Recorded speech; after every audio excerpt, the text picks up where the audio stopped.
नमस्कार दोस्तों। कैलेंडर के चैप्टर में आपका स्वागत है। तो आज हम पढ़ेंगे कैलेंडर के कुछ कॉन्सेप्ट को शॉर्ट में। तो आइए देखते हैं। जैसे कैलेंडर में हम पहले क्या होता है, पहले कुछ मंथ होते हैं, तो 12 मंथ होते हैं, ठीक है। यानी जनवरी से लेकर दिसंबर तक ये 12 मंथ होते हैं और हर मंथ में अलग अलग डेज होते हैं। मतलब जनवरी 31 दिन का, फरवरी 28 या 29 दिन का, मार्च 31 दिन का, अप्रैल 30 दिन का, मई 31 दिन का, जून 30 दिन का, जुलाई 31 दिन का, अगस्त 31 दिन का, सितंबर 30 दिन का, अक्टूबर 31 दिन का, नवंबर 30 दिन का और दिसंबर 31 दिन का। इस कैलेंडर को मेजर करने का इससे शॉर्ट ट्रिक होता है कि हम उसको दिन में कितने दिन के होते हैं, तो सप्ताह 7 दिन के होते हैं, संडे से लेकर सैटरडे तक। तो ये सभी को पता होता है, ठीक है। और हम आगे और देखते हैं। तो देखिए अब क्या होता है, ईयर होते हैं यानी साल। तो साल दो प्रकार के होते हैं, सामान्य ईयर जिसको हम बोलते हैं जनरल ईयर, वो कितने दिन का होता है, 365 दिन का। और एक होता है लीप ईयर यानी अधिवर्ष, ये कितने दिन का होता है, 366 दिन का। ऐसा क्यों होता है, क्योंकि हर 4 साल पर फरवरी का एक दिन 29 दिन का हो जाता है, जिसे हम लीप ईयर कहते हैं, ठीक है। तो अब हम कैसे जानेंगे वो कौन सा वर्ष है जो लीप ईयर है। तो वैसा वर्ष जो 4 से पूरा डिवाइड हो जाए उसे लीप ईयर कहते हैं। एग्जाम्पल में देखिए, जैसे 2004 ये 4 से पूरा डिवाइड हो जाएगा, 2008 ये भी 4 से पूरा डिवाइड हो जाएगा, यानी रिमाइंडर कुछ भी नहीं आएगा। 1996 ये भी 4 से पूरा डिवाइड हो जाएगा। जैसे इसको देखिए, 1996 को अगर हम 4 से डिवाइड करते हैं तो हमारा रिमाइंडर कुछ भी नहीं आता है। तो इससे ये साबित होता है कि 1996 लीप ईयर है, ठीक है।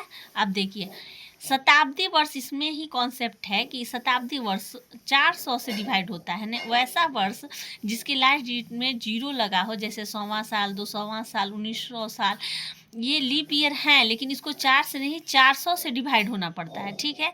तो देखिए एग्जाम में 4 तरह के प्रश्न पूछे जाते हैं, जैसे और days, without reference, with reference और कंडीशनल, ठीक है।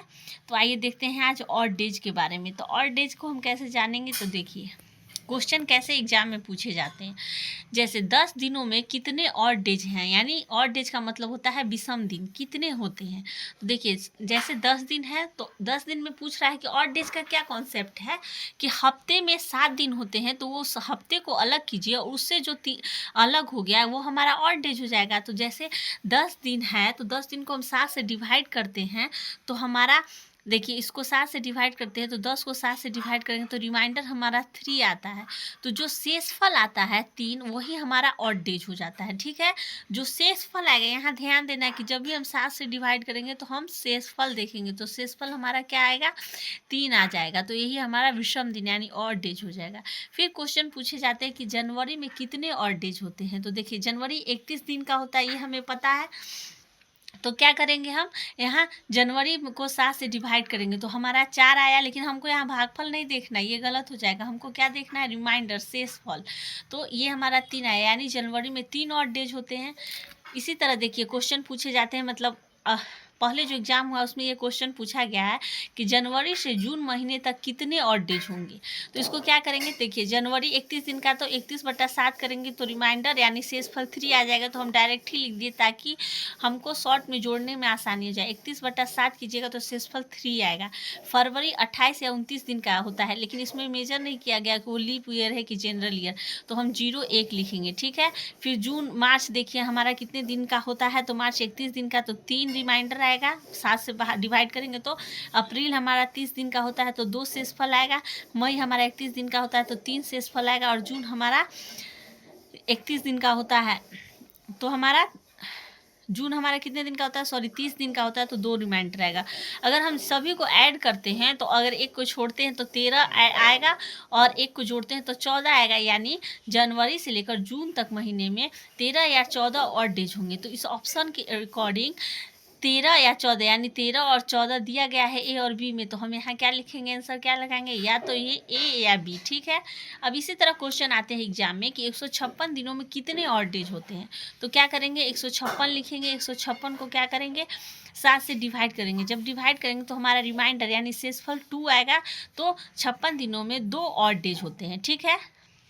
इसी तरह एग्जाम में क्वेश्चन आते हैं कि एक साल में कितने ऑड डेज होते हैं। तो एक साल में हमको पता नहीं है कि वो जनरल ईयर है या लीप ईयर है, यानी जनरल ईयर 365 दिन का और लीप ईयर 366 दिन का होता है।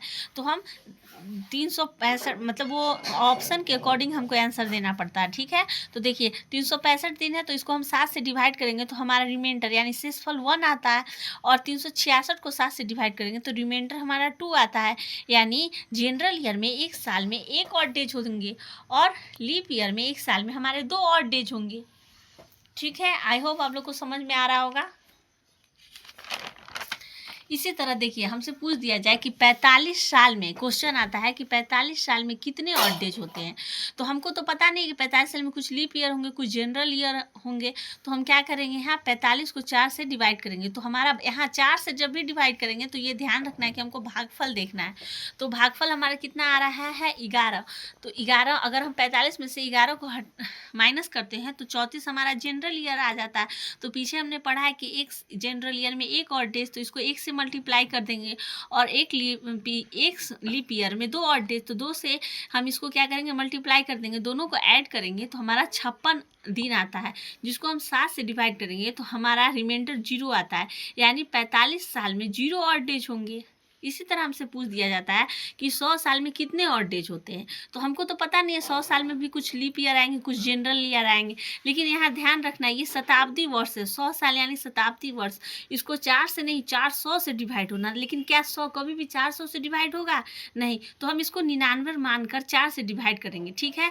तो चाहे जैसे ही हम 4 से डिवाइड करेंगे तो हमारा लीप ईयर 24 आ जाएगा, 24 आ जाएगा। और 75 हमारा होता है, अगर हम ऐसे करते हैं तो 25 आना चाहिए, लेकिन नहीं, एक हम इसको दे देंगे तो ये 76 हो जाएगा जनरल ईयर, और 24 हमारा हो जाएगा लीप ईयर, क्योंकि 400 से कभी भी 100 डिवाइड नहीं होगा, इसलिए 99 मानकर हम इसको डिवाइड करते हैं। तो लीप ईयर में एक लीप ईयर में 2 ऑड डेज और एक जनरल ईयर में 1 ऑड डेज।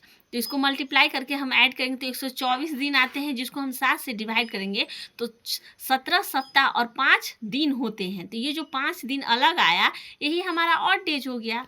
इसी तरह क्वेश्चन आता है कि 200 साल में कितने ऑड डेज होते हैं। तो देखिए हमने यहाँ निकाला है कि 100 साल में 5 ऑड डेज, ठीक है। तो 200 साल में तो 200 प्लस 100 कर देंगे तो 5 ऑड डेज था 100 साल में। तो 200 साल में 5 5 10 ऑड डेज, 10 को 7 से डिवाइड करेंगे तो 200 साल में 3 ऑड डेज। यानी हमको यहाँ शेषफल ध्यान रखना है, हमेशा ये याद रखना है कि जब भी 7 से डिवाइड करेंगे तो शेषफल देखना है, और 4 से करेंगे तो भागफल देखना है, ठीक है। तो यहाँ रिमाइंडर 3 आ जाएगा, यानी 200 साल में 3 ऑड डेज होंगे। इसी प्रकार क्वेश्चन पूछे जाते हैं एग्जाम में कि 300 साल में कितने ऑड डेज होते हैं। तो देखिए 100 साल में 5 ऑड डेज, 200 साल में 5, मतलब फिर 100 साल में 5, फिर 100 साल में, तो 15 हो गए। तो 15 को जब भी 7 से डिवाइड करेंगे शेष फल देखना है। तो यहाँ हमको 300 साल में पूछ रहा है कितना, तो 300 साल में हमको 1 ऑड डेज आएंगे, ठीक है, 1 ऑड डेज। इसी तरह हमको पूछेगा कि 400 साल में, एग्जाम में क्वेश्चन पूछे जाते हैं कि 400 साल में कितने ऑड डेज होते हैं। तो देखिए 100 साल प्लस 100 प्लस 100, तो 100 साल में 5 ऑड डेज हमने पीछे पढ़ा था, फिर 100 साल में 5 ऑड डेज, फिर 100 साल में 5 ऑड डेज। लेकिन यहाँ देखिए सब मिलेगा तो 400 साल हो जाएगा, जो कि 400 से डिवाइड हो जाएगा, इसीलिए यहाँ 6 लेंगे, ठीक है, 6 लिखे। तो टोटल को ऐड करेंगे तो 21 आ जाएगा। 21 को अगर हम 7 से, टोटल को ऐड करने पे 21 आ रहा है, टोटल को अगर हम 7 से डिवाइड करेंगे तो हमारा शेषफल 0 आ रहा है, यानी 400 साल में हमारा 0 ऑड डेज हो जाएगा।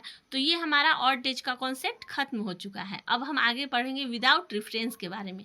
तो देखिए 100 साल में 5 ऑड डेज थे, 200 साल में 3 ऑड डेज थे, 300 साल में 1 ऑड डेज थे, और 400 साल में 0 ऑड डेज थे। इसी तरह हम इसमें 4 ऐड करते जाएंगे और सब शून्य होते जाएगा। जैसे 800 साल में 0, 1200 साल में 0, 1600 साल में 0, 2000 साल में 0, 2400 साल में 0, ठीक है। अब देखिए विदाउट रेफरेंस में क्या होता है, संडे को हम मानते हैं 0, मंडे को 1, ट्यूसडे को 2, वेडनेसडे को 3, थर्सडे को 4, फ्राइडे को 5 और सैटरडे को 6। अब देखिए इसमें पूछ रहा है 29 फरवरी, इसमें कोई रेफरेंस नहीं दिया, कुछ भी बताया नहीं गया, केवल ये पूछ दिया गया है कि 29 फरवरी 2024 को कौन सा दिन था, ठीक है। तो हमको जब भी ऐसे क्वेश्चन पूछेगा हम क्या करेंगे, तुरंत 2024 में से 1 घटाएंगे तो क्या हो जाएगा, 2023 आ जाएगा। ठीक है, अब देखिए 2023 आ गया तो 2000 जो आया हम यहाँ पर बताए हुए थे कि कितना है, मतलब इसी को लेकर हम इसको आगे सॉल्व करेंगे। तो 2000 में देखिए 2000 है तो हम यहाँ लिख देंगे 2000, तो 2000 का कॉन्सेप्ट यहाँ खत्म हो गया। अब हम इसको मान कर चल रहे हैं, इसको 24 को छोड़ दीजिए, हम 2023 को मान के चल रहे हैं। तो 23 लिखेंगे और 23 बट्टा जैसे ही 4 करेंगे 2023 की दिसंबर तक का काम खत्म हो चुका है।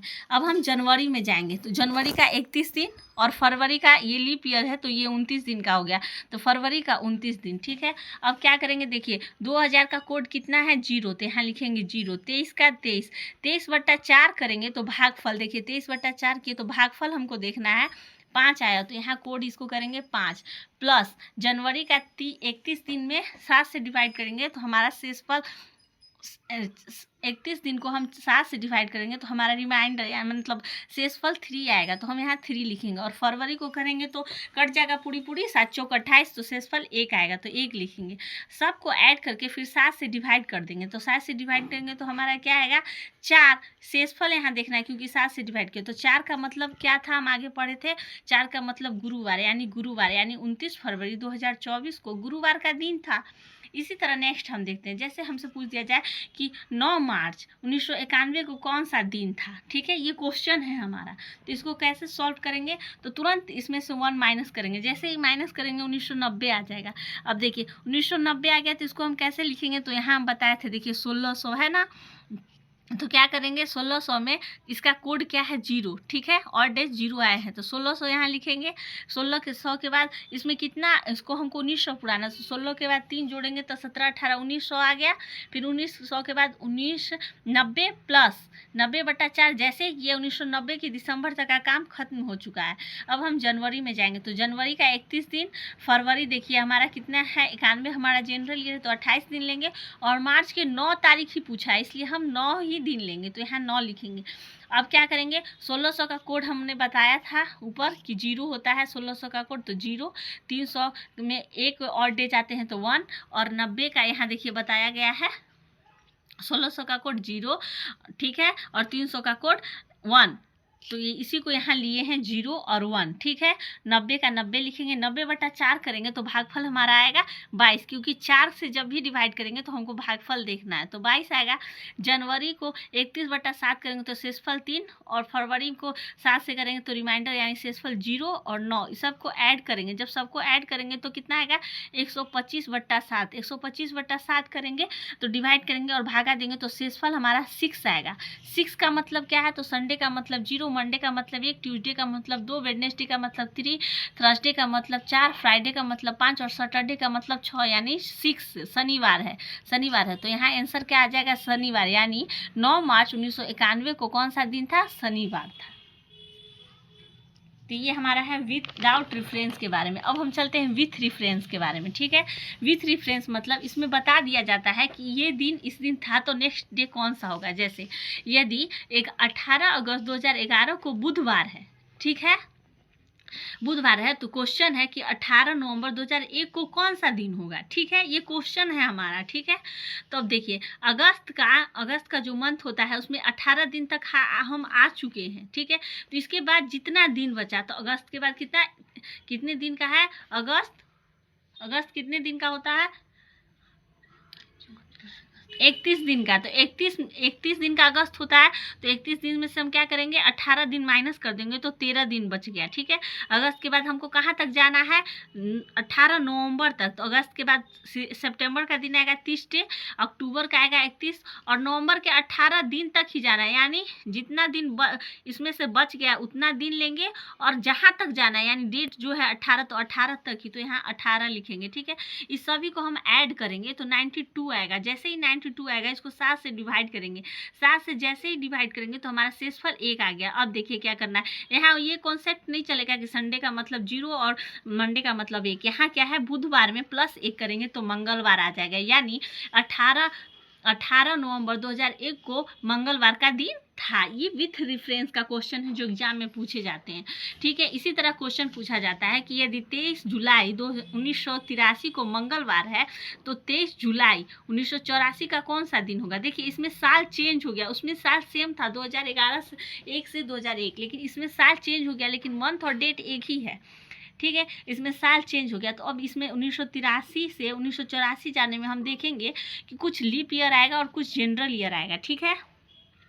तो हम क्या करेंगे यहाँ पर कि 83 से ऐसे भी हम जोड़ सकते हैं, 83 के बाद कितने लीप ईयर और कितने जनरल ईयर, ठीक है। तो 83 से 94 तक जाने में कितने साल, 11 साल। तो 11 साल में कुछ लीप ईयर होंगे, कुछ जनरल, यानी 11 साल जनरल ईयर हैं और 3 लीप ईयर आएगा इसमें, ठीक है।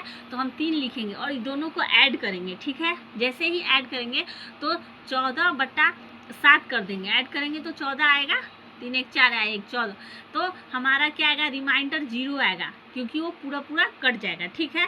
लेकिन अभी हम कहाँ तक पहुँचे, अभी ये हमारा आंसर नहीं हुआ, क्यों, क्योंकि इसमें हम जोड़ देंगे 0 तो ये मंगलवार का दिन आ जाएगा, लेकिन ये हमारा आंसर नहीं आया, क्योंकि हमको कहाँ तक जाना था, हमको 22 अप्रैल तक जाना था। ये तो जुलाई तक का ही निकला, अप्रैल तक हमको जाना था, ठीक है। यहाँ क्वेश्चन पूछ रहा है कि 22 अप्रैल को कौन सा दिन होगा, ठीक है। 2002 को शनिवार कैसे पड़ेगा, ठीक है। तो देखिए 23 जुलाई तक हम चल गए, तो 23 जुलाई के बाद कुछ दिन बचा, जुलाई के बाद अप्रैल का, ठीक है। तो देखिए यदि क्वेश्चन पूछा जाता है एग्जाम में कि 23 जुलाई 1983 को मंगलवार है तो 23 जुलाई 1994 को कौन सा दिन होगा। तो देखिए यहाँ देखिए डेट ऑफ मंथ सेम है, लेकिन साल अलग हो गया, तो यहाँ से यहाँ तक जाने में कितने साल का डिफरेंस आएगा, तो 11 साल का।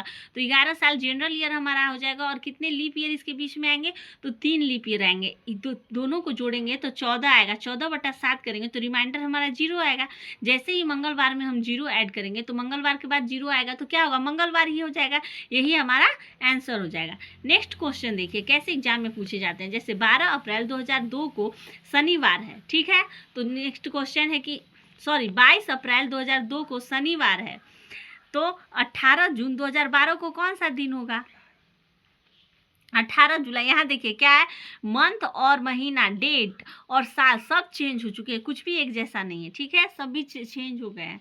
तो 2002 से 2011 तक जाने में कितने साल का अंतर आएगा,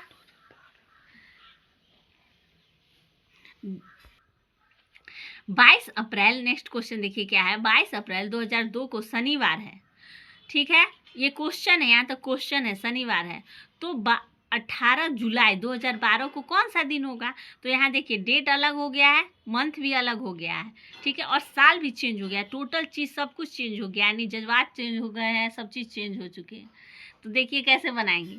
तो देखिए 2002 से 2012 के समय कितने और मतलब कितने साल आएंगे, तो 10 साल आएंगे। इसमें कुछ लीप ईयर होंगे, जैसे 2002 के बाद कौन सा लीप ईयर होगा, 2004, 2008 और 2012, क्योंकि 12 लेंगे क्योंकि जुलाई जो है उसके बीच में ही फरवरी आएगा, ठीक है।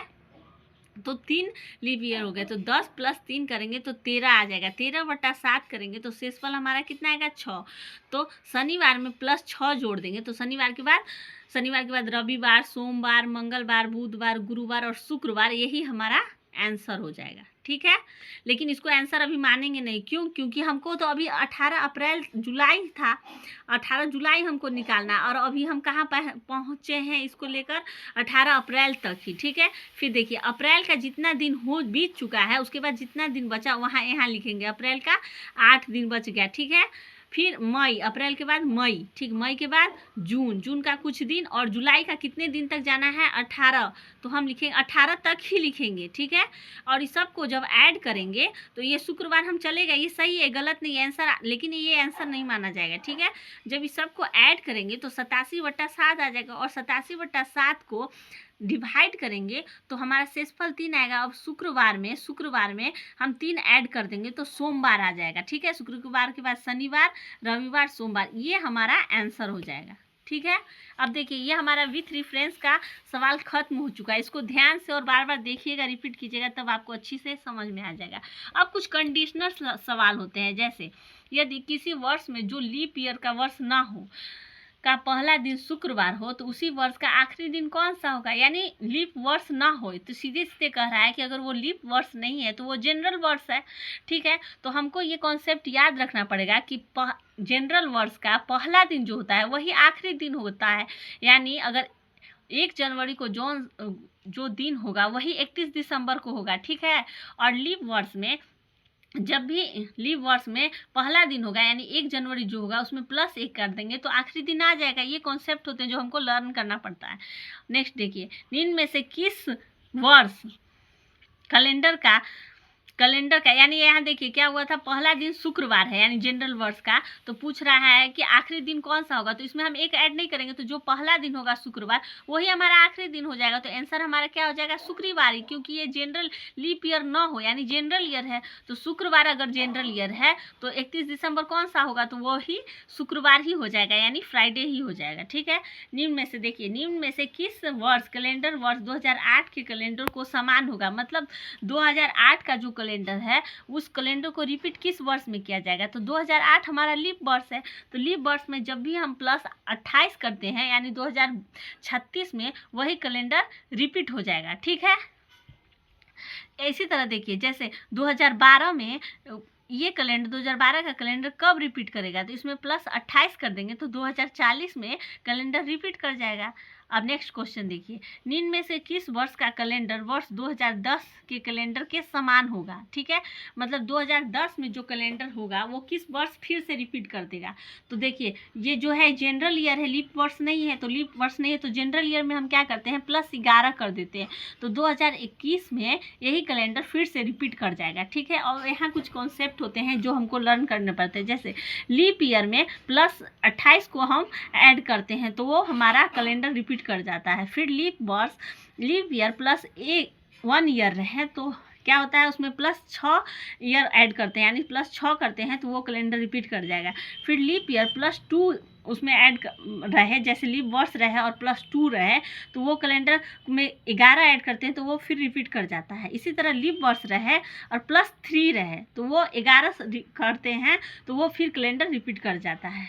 ठीक है, कुछ क्वेश्चन इस प्रकार होते हैं, जिसे निम्न में से किस वर्ष का कैलेंडर वर्ष 2010 के कैलेंडर के समान होगा। ठीक है, तो 2010 के कैलेंडर के समान होगा कौन सा वर्ष, तो देखिए 2010 क्या है, जनरल ईयर है तो उसमें हम +11 करेंगे तो 2021 में जो कैलेंडर होता है वो सामान्य हो जाएगा। ठीक है, इसी तरह होता है जैसे जनरल ईयर है 2009, मान के चलिए जनरल ईयर है 2009, उसमें +11 करेंगे तो 2020 आएगा। लेकिन ये जनरल ईयर और लीप ईयर दोनों अलग अलग हो गया, यानी ये जनरल ईयर हो गया और ये लीप ईयर हो गया, तो ये कॉन्सेप्ट यहाँ पर काम नहीं करेगा, ये गलत हो जाएगा। ठीक है, क्यों, क्योंकि जनरल ईयर का जनरल ईयर ही आता है, जनरल ईयर का कभी भी लीप ईयर नहीं आएगा। ठीक है, तो यहाँ 6 ऐड करना पड़ेगा, यानी 2009 में +6 करेंगे तो 2015 आ जाएगा, क्योंकि 2009 भी एक जनरल ईयर है और 2015 भी एक जनरल ईयर है। तो ये जनरल ईयर का हमेशा जनरल ईयर ही आता है, ये कॉन्सेप्ट यहाँ पर काम करेगा। Thank you for watching. अगर वीडियो अच्छी लगी हो तो लाइक, सब्सक्राइब और शेयर करना ना भूलें। Thank you.